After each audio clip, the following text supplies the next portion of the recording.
saya terangkan semua apa yang bahkan saya serahkan sebuah buku penelitian di situ bisa open source ya. Kode sumber programnya untuk menganalisa juga bisa diulangi, direkonstruksi oleh ahli dari pihak pelapor ya Pak Joko Widodo maupun yang lainnya dan peneliti dari pihak Polda Metro Jaya. Saya siap.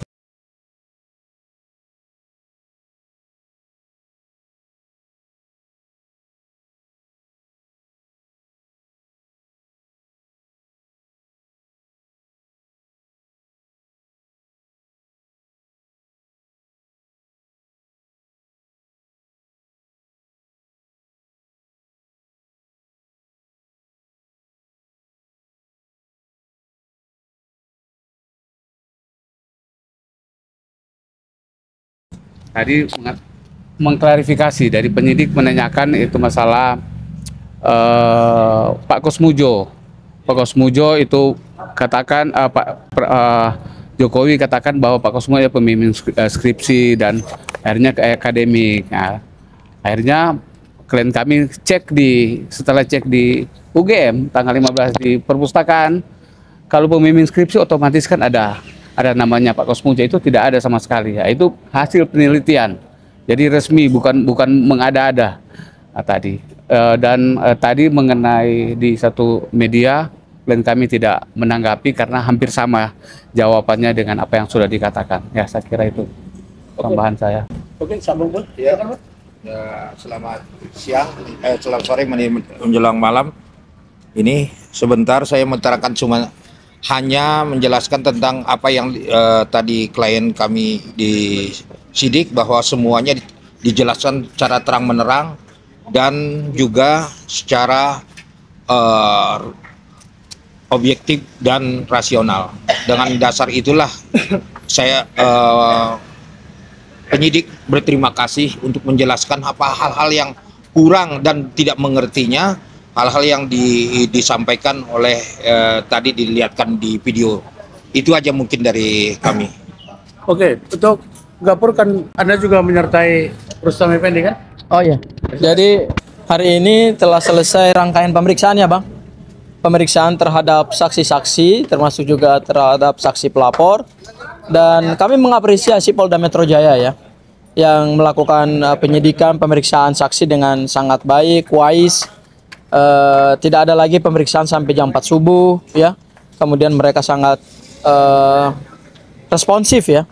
Ada istirahatnya, kemudian juga ada candaannya, bisa ngerokok bareng, bisa ngopi bareng gitu ya. Jadi tidak ada nuansa seperti yang digambarkan oleh oleh termul ya, bahwa ini akan jadi hari yang keramat, seolah-olah menyeramkan. Saya kira itu tidak ya. Justru kami sangat berterima kasih kepada Polda Metro Jaya dan intinya kami mengikuti saja apa yang akan menjadi kelanjutan dari perkara ini. Gitu ya Bang Jahmada ya. Oke, kami persilakan jika ada pertanyaan ya. 1-2 pertanyaan boleh. Sempat disinggung juga bahwasannya kasus ini segera naik ke persidangan. Saya ditanya untuk segera naik persidangan. Iya. Ya tidak ada ya statement saya seperti itu ya. Kalau melihat fakta-fakta di lapangan bahwa kami juga mengkaji bukti-bukti kami di lapangan, datang ke desa Ketoyan, terus datang menjumpai langsung ke Pak Kasmujo ya untuk mendapatkan jawaban bahwa Pak Kasmujo juga menyatakan kepada saya bahwa beliau bukan dosen pembimbing skripsi maupun bukan pula dosen pembimbing akademik, dan itu konsisten dinyatakan Pak Kasmujo kepada seorang jurnalis Kompas TV ya. Jadi jawaban yang sama. Jadi kami analisa kami berkesesuaian dengan temuan-temuan kami di lapangan gitu. Jadi tidak ada niat kami untuk memfitnah atau ujaran-ujaran kebencian atau menyebarkan berita bohong. Karena kami telah menjelaskan semuanya secara saintifik dan fakta-fakta di lapangan yang kami temukan, ya saya kira sudah sepantasnya ini SP3 ya. Karena memang pasal-pasal yang dituduhkan, apalagi pasal mengubah itu Bang, pasal 32, 35 ITE, ya dokumen elektronik kami dituduh mengubah-ubah, memanipulasi, apalagi pasal 160 KUHP yang penghasutan. Saya kira kami telah menjelaskan secara komprehensif, baik lewat kajian kami maupun temuan kami di lapangan, saya kira penyidik akan lebih bijaksana karena hal itu yang telah kami jelaskan tidak ada relevansinya terhadap ujaran kebencian, kebohongan maupun memanipulasi barang bukti dan penghasutan, begitu ya. Semoga ya penyidik Polda Metro Jaya objektif dalam menilai apa yang kami jelaskan baik secara ilmiah maupun temuan kami di lapangan gitu ya. Jadi saya berharap ya karena memang tidak ada faktor-faktor yang dituduhkan atau unsur-unsur apapun yang dituduhkan oleh pelapor, saya kira sebaiknya di SP3 gitu ya Bang. Pak Risman, ini kan juga ada juga yang dipanggil penyidik, tapi dalam satu yang dipanggil itu tidak akan menjawab penyidik kalau tidak menunjukkan keasliannya Pak, ijazahnya Pak Jokip. Nah, Bang Risman sendiri beda nggak hal itu jawabannya? Kalau itu kan bagian mereka ya, maksudnya karena saya kan berdasarkan kajian ilmiah. Jadi ya mungkin pendiriannya atau caranya untuk menjawab beda-beda gitu loh. Jadi kalau saya terangkan semua apa yang bahkan saya serahkan sebuah buku penelitian, di situ bisa open source ya. Kode sumber programnya untuk menganalisa juga bisa diulangi, direkonstruksi oleh ahli dari pihak pelapor ya Pak Joko Widodo maupun yang lainnya, dan peneliti dari pihak Polda Metro Jaya. Saya siap gitu loh. Jadi apa yang kami serahkan ya, sebuah buku itu bukti pertanggungjawaban kami bahwa kami memang dengan Bu Tifa maupun Pak Roy Suryo bertemu tanggal 15 April tanpa grand design apapun, tanpa rencana apapun ya. Saya juga baru bertemu dengan Bu Tifa di UGM tanggal 15 April 2025, tepatnya di depan ruang 109 Fakultas Kehutanan UGM. Jadi yang mempersatukan kami ya rasa ingin tahu itu gitu loh. Bertemu di situ hari itu ya langsung klik, kita harus melakukan riset tentang ini gitu ya. Bergeming untuk bilang bahwa tunjukkan aja ijazahnya Pak Jokowi, sekarang gimana bergeming itu dengan proses penyidikan ini untuk Bang Risman sendiri? Iya, kami kan begini ya. Kami kan meneliti berdasarkan apa yang kami kaji. Pertama, lembar pengesahan skripsi yang kami foto sendiri. Nah, saya pada Maret 2025, saya mendatangi sendiri, memoto, memegang skripsi dari Pak Jokowi ya di Perpustakaan Fakultas Kehutanan UGM. Saya juga memegang, meraba ya, melihat skripsi Pak Jokowi pada tanggal 15 April 2025 pada saat pertemuan dengan dua wakil rektor UGM dan seorang sekretaris UGM. Nah, di situ itulah yang kami kaji. Ya, jadi banyak hal yang kami kaji dan sudah saya tuangkan dalam buku yang besok kami grand launching di Kemang ya, di Kemang, di sebuah hotel Kemang jam 1 siang. Itu untuk grand launching buku kami berjudul Jokowi's White Paper yang telah diketahui banyak publik ya. Tapi UGM sendiri sudah beberapa kali mengatakan bahwa aslinya Pak Jokowi sudah pendapatnya gimana? Ini saya mau tambah aja, tadi akhir kami waktu pemeriksaan, kami dari kuasa hukum dan klien kami mengajukan 3 saksi ahli nanti, yaitu ahli bahasa, ahli IT, dan ahli pidana. Itu nanti nama-namanya akan kami susul kemudian. Saya kira itu, terima kasih. Oke Bang, gimana Bang pendapat Abang? UGM sudah menyatakan beberapa kali, apalagi kemarin dokter atau 3 orang. Oke, ini pertanyaan Anda ini memang pertanyaan yang dinanti-nantikan semua orang nih, termasuk ya masyarakat secara luas lah ya. Pertama bahwa memang sesuai dengan KUHP bahwa mereka yang melaporkan, mengadukan seharusnya udah tingkat penyidikan, seharusnya barang bukti itu ada di sini. Itu tidak boleh diingkari.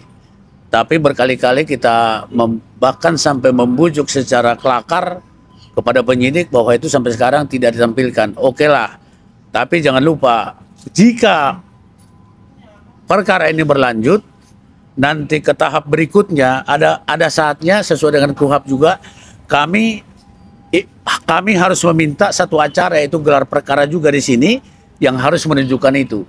Dan kami terus terang ini saya bilang babak terakhir Jika itu tidak ditunjukkan, menurut kami dan menurut masyarakat dan menurut undang-undang, berarti ada yang tidak benar. Nah ini memang, jadi saya katakan ini pertaruhan terakhir, jangan terjadi seperti kasus-kasus yang mendahului perkara ini. Kita udah tahu semua, nggak usah diulang-ulang itu ya. Nah itu satu, jadi masing-masing kita ingat bahwa barang bukti itu harus diperlihatkan minimal nanti kalau berlanjut terus dalam gelar perkara khusus. Itu ada peraturan Kabar Eskrim kok mengatur itu dulu. Itu satu ya. Terus yang menyangkut GM juga pernyataan dari Ibu Rektor itu pun kami udah respon ya. Satu, saya ulang lagi secara singkat, itu naratif, itu tidak bernilai hukum dan sebagainya. Dan masyarakat juga sudah menilai itu kok. Baca respon dari masyarakat tentang pernyataan itu. Saya nggak perlu jelaskan. Kemarin saya katakan baca aja sendiri. Kira-kira itu layak apa tidak. Jadi bukan kami menilai, bukan dari kalian kami respon, tapi masyarakat secara total juga menyatakan hal yang sama kepada kami, bahwa itu tidak layak untuk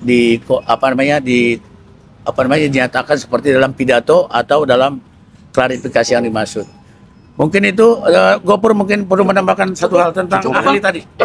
Oh, udah diterangkan tadi. Lahir di Oke. Silakan. akan menunjukkan ijazahnya asli kalau diminta hak dari Pak Jokowi sendiri atau hak sendiri yang nanti di pengadilan. Hak menurut KUHP itu hak secara balance. Artinya kami juga boleh melihat itu. Sekarang gampang aja kawan. Jika ada suatu tindak pidana katakanlah ya pembunuhan atau pencurian lah. Ya narkoba atau apapun itu kan barang buktinya ditunjukkan. Jadi nggak mungkin ada suatu tindak pidana jika barang bukti atau bukti itu tidak bisa menunjukkan satu tindak pidana. Jadi kalau tidak ada buktinya, tidak ada barang buktinya, tidak mungkin ada tindak pidana. Pasal 1 ayat 2 KUHP jelas mengatakan itu. Jadi tugas penyidikan sekarang kan mencari bukti, dengan bukti tersebut akan muncul atau terlihat atau ditemukan adanya tindak pidana. Kan itu kan. Sekarang kalau buktinya nggak ada, aduh nggak perlu saya jelaskan nih. Berarti kan jong. Kalau saya lihat itu jong kemarin itu. Ini menurut saya semua penegak hukum harus perhatian ini. Ini menjadi masalah di bangsa ini loh. Jangan sampai kita langkahin berita acara yang KUHP yang benar-benar sudah mengatur hal itu. Jadi kami ini bertahan tetap terhadap hal itu. Itu tidak bisa dilewati dari Polda ini. Tidak boleh tiba-tiba berkas masuk ke kejaksaan tanpa itu diklarifikasikan. Begitu rekan-rekannya yang membantu Rismon dan kawan-kawan ini selaku penasihat hukum. Begitu? Gapur kan gitu kan? Mantap, Bang. Dan Saudara Mulyadi dan juga Jemo.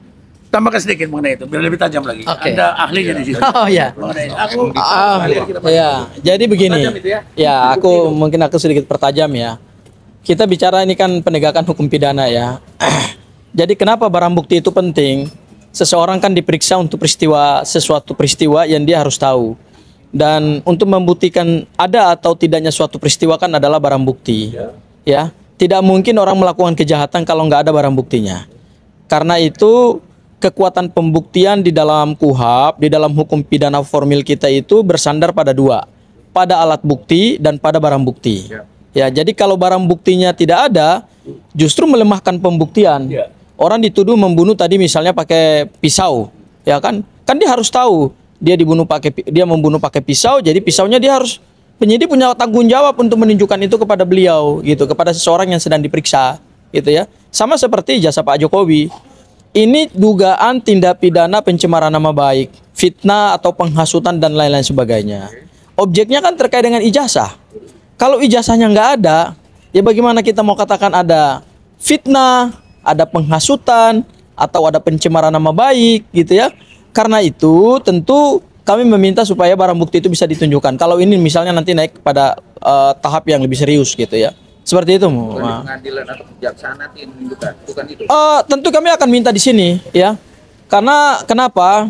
Seseorang diperiksa itu kan dia harus tahu dia diperiksa untuk kasus apa, dan seseorang itu juga harus mengetahui dan bisa mengakses sesuatu barang yang disebut barang bukti, gitu ya. Karena gini, kalau barang bukti itu kan diatur secara limitatif di pasal 39 KUHP, yaitu barang hasil kejahatan, barang yang digunakan untuk membuat kejahatan, dan barang yang digunakan untuk membantu kejahatan.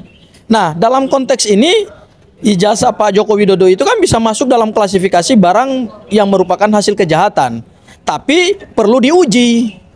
Ya, jadi untuk membuktikan dia barang bukti asli atau tidak asli itu tidak bisa disimpulkan pada tahap penyidikan. Tentu butuh proses pembuktian. Karena di dalam proses pembuktian itulah kita akan mendapatkan kebenaran material dan hakim akan menggali semua keterangan dan menguji semua alat bukti dan barang bukti. Itu Mas yang bisa saya sampaikan. Mungkin Bang Girsang yang Cukup ini ya, ada cukup. mau ditambahkan Ada lagi? sama teman Mulyadi, Dokter Mulyadi. sama- dokter, ini dokter ilmu hukum. Saya terangkan sedikit masalah Undang-Undang KIP, Undang-Undang Informasi Undang nomor 14 nomor 2008 tentang hal-hal yang pasal 18 tidak dikecualikan, ada yang terkecualikan. Masalah informasi yang namanya pejabat publik harus dijelaskan, diterangkan kepada publik sendiri. Ini kan masalah ijazah karena Pak Jokowi adalah sebagai kepala pemerintahan yang memegang semua kalangan masyarakat, semua diakui bahwa Jokowi 2 kali menjadi presiden. Maka pejabat publik itu menerangkan, menjelaskan bahwa ini ada nggak tidak yang dia bawa ke KPU dan menjadi presiden. Maka dijelaskan kepada masyarakat, karena masyarakat ini semua membayar pajak untuk kepentingan kita semua, bahwa ada nggak atau tidak ada. Nah, maka dijelaskan secara terang-menerang, maka ahli dalam hal ini secara saintifik dijelaskan, diterangkan sebagaimana mekanisme yang kalau toh ada masalah yang diperbuat, masalah buku lawan dengan buku, ilmiah lawan dengan ilmiah, itu tandanya orang bernegara dan mencerdaskan kehidupan bangsa. Itu aja dari saya. Beda lagi. Oke, rekan begini. Jadi kita nggak perlu perpanjang lagi ya. Begini, kami sekarang dengan suasana baru. Kalau udah pernah dibahas, kami nggak mau bahas. Kami tidak perlu banyak cakap kalau bahasa Sumateranya ya. Ini nggak perlu lagi. Kita menuju ke depan, tinggal bagaimana menghadapi penyidikan ini. Jadi jangan lagi pasal-pasal itu ya. Itu kita sudah lewati. Saya tidak mau juga. Jadi kuasa hukum kami tertibkan sekarang. Tidak boleh lagi membahas yang dulu bolak-balik. Sekarang apa yang ke depan? Besok datanglah saudara-saudara grand launching buku Jokowi's White Paper. Itu baru poinnya. Kalau yang lain-lain udah tahu lah. Kami tidak mau lagi membahas ini 160, 27A, 32, 28 ayat 2 dan sebagainya. Nggak mau lagi. Tapi Bang Rehan tetap semangat. Oh iya, semangat. pasti.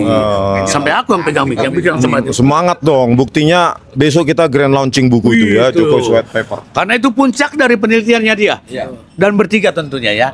Oke kawan-kawan cukup ya. Terima kasih karena mau hujan juga. Oke, selamat sore. Berapa Selamat. besok, Pak? Hah? Jam 1 di Kemang. Punya siapa nih?